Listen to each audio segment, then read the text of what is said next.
আসসালামু আলাইকুম, শুরু করছি কৃষি সংবাদ। আপনাদের সাথে আছি আমি মোহাম্মদ রাইহান।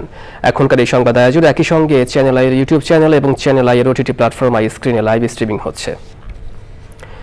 হবিগঞ্জে রোপা আমন তোলা শেষে বোরো ধানের আবাদ শুরু হয়েছে। শীত উপেক্ষা করে চাষ শেষে জমিগুলোতে ধানের চারা রোপণ কাজে ব্যস্ত সময় পার করছেন কৃষক। তবে অন্য বছরের চেয়ে এবার সার ও কীটনাশকের দাম বেশি হওয়ায় বিপাকে পড়েছেন তারা। হবিগঞ্জ প্রতিনিধি চৌধুরী মোহাম্মদ ফরিয়াদের তথ্য, ভিডিওচিত্রে সৈয়দ অদিতের রিপোর্ট। গেল বছর ন্যায় এবারও বাম্পার ফলনের স্বপ্ন নিয়ে হবিগঞ্জের চাষিরা জমিতে ইরি বোরো ধান চারা রোপণ শুরু করেছেন। জেলায় এই বছর আবাদের লক্ষ্যমাত্রা ১,২৩,৭৩৬ হেক্টর জমি। ইতোমধ্যে ১০,০০০ হেক্টর জমিতে ধানের চারা রোপণ করা হয়েছে। আমরা বাংলাদেশের সরকারে যদি আমরা একটু হেল্প করে সাহায্য করে সারের দরটা কমাইয়ে দিন, তাহলে মনে করেন বছরের যদি আবহাওয়ার তাপমাত্রা ভালো থাকে তাহলে মনে করেন আমরা মোটামুটি একটু ফুসিয়া যায়। সার কীটনাশক সবই রেট বেশি। চাষ করতেছি সার, বীজ, আল, শাস, খাবলা, হাজলা সব কিছু মিলাইয়া আমরা তেমন বেশি লাভবান না। সব ধরনের সহযোগিতার পাশাপাশি সারের মূল্য বৃদ্ধিকারীদের বিরুদ্ধে প্রয়োজনীয় ব্যবস্থা নেওয়ার কথা জানিয়েছেন কৃষি কর্মকর্তা।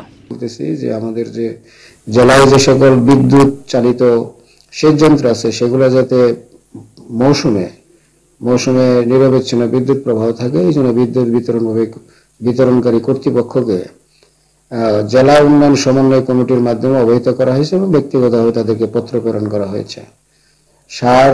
সারের মজুদ সন্তোষজনক এবং আমরা এই বিষয়ে সর্বোচ্চ গুরুত্ব দিয়ে সারটাকে মনিটরিং করার চেষ্টা করতেছি। আবহাওয়া অনুকূলে থাকলে এবার ধানের উৎপাদনের লক্ষ্যমাত্রা ছাড়িয়ে যাবে বলে আশা সংশ্লিষ্টদের। সৈয়দ অদিত, চ্যানেল আই।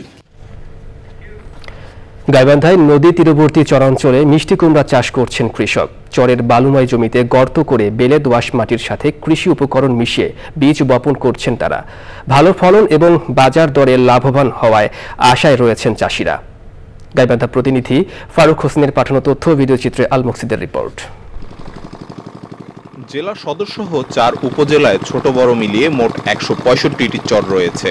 তিস্তা, ব্রহ্মপুত্র ও যমুনা নদীর তীরবর্তী এসব চরগুলোতে কৃষক মিষ্টি কুমড়ার চাষ করছেন।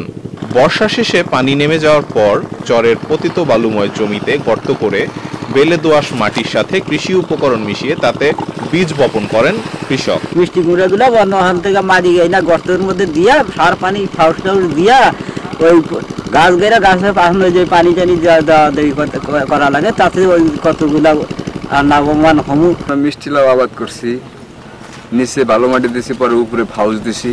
চাষিরা বলছেন বালুময় পতিত জমিতে আধুনিক কৃষি প্রযুক্তির উপর বিশেষ ধারণা নিয়ে মিষ্টি কুমড়ার চাষ করছেন তারা।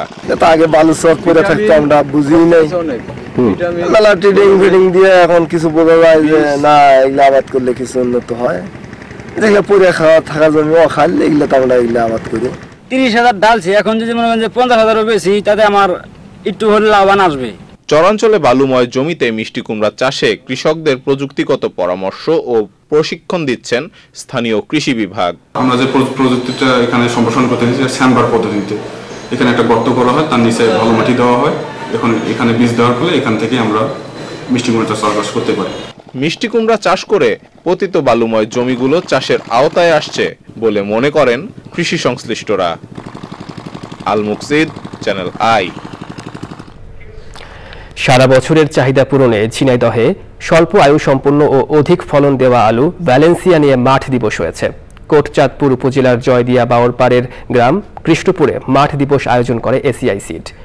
এতে কোটচাঁদপুর উপজেলা কৃষি কর্মকর্তা জাহিদ হাসান, এসিআই সিডের পোর্টফোলিও ম্যানেজার গোলাম মোস্তফা ও অন্যান্যরা ছিলেন। সে সময় দেশে সারা বছর আলুর চাহিদা পূরণে ভ্যালেন্সিয়া জাতের চাষাবাদ সম্পর্কে কৃষকদের অবহিত করা হয়। আয়োজকরা জানান এ জাতের আলু 55 থেকে 60 দিনের মধ্যে বিক্রির উপযোগী হয়।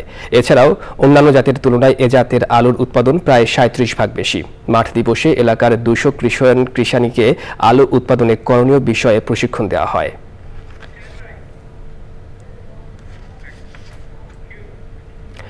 নীলফামারী শিল্পকলা একাডেমি চত্বরে জেলা প্রশাসনের আয়োজনে 3 দিনের লোকনাট্য সমারোহ ও পিঠা উৎসব হয়েছে।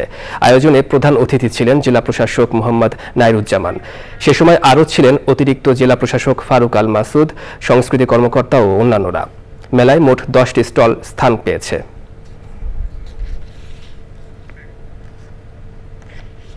এই ছিল এখনকার মতো কৃষি সংবাদ। সবাইকে ধন্যবাদ।